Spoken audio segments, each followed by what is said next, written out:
La vida en Cristo, tema 19. El eterno propósito de Dios. Hemos hablado de la necesidad de revelación, de la fe y la consagración si queremos experimentar la vida en Cristo. Pero a menos que veamos el objetivo que Dios tiene en vista, nunca comprenderemos por qué estos tres pasos son necesarios para llevarnos a la plenitud que Dios nos ha preparado. Por consiguiente, contemplemos el gran objetivo divino. ¿Cuál es el propósito de Dios en la creación y cuál es su propósito en la redención? En Romanos 3:23 leemos: todos pecaron y están destituidos de la gloria de Dios. El propósito de Dios fue la gloria, pero el pecado desbarató su propósito haciendo que el hombre no alcanzara su gloria. Cuando pensamos en la cuestión del pecado, instintivamente pensamos en el juicio que trae aparejado. Invariablemente asociamos el pecado con la condenación y el infierno. El pensamiento del hombre está siempre en el castigo que le vendrá si peca, pero el pensamiento de Dios está siempre en la gloria que éste perderá si peca. El resultado del pecado es que perdemos la gloria de Dios. El resultado de la redención es que somos habilitados para la gloria. El propósito de Dios en la redención es gloria, gloria y gloria. Romanos 3:23, Romanos 8:21. Esta consideración nos lleva a la segunda parte de Romanos 8, donde el tema se desarrolla. El primogénito entre muchos hermanos. Romanos 8, 16, 18, 29 y 30 nos dicen: somos hijos de Dios, y si hijos, también herederos de Dios y coherederos con Cristo, si es que padecemos juntamente con Él, para que juntamente con Él seamos glorificados.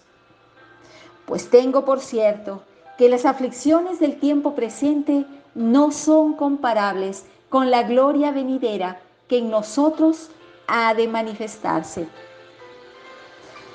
Porque a los que antes conoció, también los predestinó para que fuesen hechos conformes a la imagen de su Hijo, para que Él sea el primogénito entre muchos hermanos.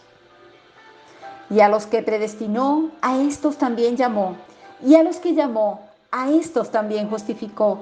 Y a los que justificó, a estos también glorificó. ¿Cuál era el objetivo de Dios? Que su Hijo sea el primogénito entre muchos hermanos y que todos fuesen hechos conformes a su imagen. ¿Cómo realizó Dios su propósito? A los que justificó, a estos también glorificó. El propósito de Dios entonces en la creación y en la redención era de hacer de su Hijo el primogénito entre muchos hermanos. Eso tal vez significaría muy poco para muchos cristianos, pero estudiémoslo más cuidadosamente.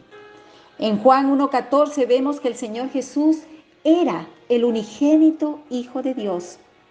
Y aquel Verbo fue hecho carne y habitó entre nosotros y vimos su gloria, gloria como del unigénito del Padre, lleno de gracia y de verdad. Que Él fuera el unigénito de Dios implica que Dios no tuvo otro hijo aparte de éste. Estaba con el Padre desde la eternidad. Pero Dios no estaba satisfecho con que Cristo quedara como el Hijo unigénito. Quería también hacerle el primogénito. ¿Cómo podría el unigénito venir a ser el primogénito? La respuesta es sencilla: por tener más hijos el Padre. Si uno tiene un solo hijo, entonces es el unigénito. Pero si en lo sucesivo tiene otros, entonces el primero viene a ser el primogénito. El propósito divino en la creación y en la redención era que Dios tuviera muchos hijos. Él ansiaba tenernos y no podía estar satisfecho sin nosotros. Una vez visité a un hermano de 93 años y cuando me acerqué a él, tomó mi mano en la suya y en forma queda y reflexiva me dijo: hermano, ¿sabe que yo no puedo estar sin él? y sabe que Él no puede estar sin mí. Aunque estuve con Él más de una hora, su edad avanzada y su debilidad física hizo imposible una conversación extensa, pero lo que de esta entrevista permanece en mi memoria es su frecuente repetición de esas dos preguntas. ¿Sabe que no puedo estar sin Él? ¿Y sabe que Él no puede estar sin mí? Al leer la historia del hijo pródigo, la gente en general es impresionada por todas las penas que experimentó éste. Están ocupados en pensar qué mal rato pasó, pero ese no es el punto importante de la parábola. Este mi hijo, muerto era y ha revivido, se había perdido y es hallado. Lucas 15:24. Ahí está el corazón del relato. No es cuestión de lo que sufrió el hijo, sino de lo que perdió el padre. Él es el que sufre, él es quien pierde. Si una oveja se pierde, ¿quién sufre la pérdida? El pastor. Si se pierde una moneda, ¿quién la pierde? La mujer.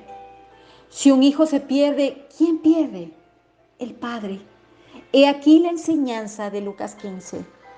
El Señor Jesús era el unigénito Hijo, pero el Padre le envió a fin de que el unigénito también sea el primogénito, que el Hijo amado tenga muchos hermanos. He aquí la historia de la encarnación y de la cruz, el propósito de Dios cumplido, en llevar muchos hijos a la gloria. Hebreos 2:10. En Romanos 8:29 leemos, muchos hermanos. En Hebreos 2:10 leemos, muchos hijos. Pero no termina allí. Dios no desea que sus hijos vivan en un galpón, un garage o un campo. Él desea que estén en su casa, que participen de su gloria. Esa es la explicación de Romanos 8:30. A los que justificó, a estos también glorificó. Dios deseaba tener hijos y deseaba tener hijos en gloria. Deseaba poblar el cielo entero con hijos. Ese es su propósito en la redención. Pero ¿cómo podía el unigénito Hijo de Dios venir a ser el primogénito? El método se explica en Juan 14:24. De cierto os digo, que si el grano de trigo no cae en la tierra y muere, queda solo, pero si muere, lleva mucho fruto. ¿Quién era ese grano? Era el Señor Jesús. En el universo entero Dios tenía un solo grano de trigo. Él no tenía un segundo grano. Dios puso aquel único grano de trigo en el suelo y murió. Pero de ese único grano han brotado muchos. En cuanto a su divinidad, el Señor Jesús siempre es el unigénito Hijo de Dios. Pero en otro sentido, desde la resurrección a toda la eternidad, es también el primogénito y su vida es hallada en muchos hermanos, porque somos hechos participantes de la vida divina. Segunda de Pedro 1:4. Aunque no, nótelo bien, como de nosotros mismos, sino solamente en dependencia de Dios y en virtud de estar en Cristo. Era por medio de la encarnación y de la cruz que el unigénito vino a ser también el primogénito. Así, el corazón paterno de Dios fue satisfecho, pues se ha asegurado muchos hijos. Los capítulos 1 y 20 del Evangelio de Juan son muy preciosos. En el comienzo de su Evangelio nos relata que Jesús era el unigénito del Padre y al fin nos relata cómo, después que el Señor murió y resucitó, Él dijo, subo a mi Padre y a vuestro Padre. Juan 20:17. Hasta aquí en este Evangelio el Señor había hablado de mi Padre, pero ahora que ha muerto y resucitado dice, mi Padre y vuestro Padre. ¿Por qué? Porque por su muerte y resurrección muchos hermanos han sido traídos dentro de la familia de Dios. Y así, en el mismo versículo, utiliza este mismo nombre para ellos, mis hermanos. Así también leemos en Hebreos 2:11. y no se avergüenza de llamarlos hermanos.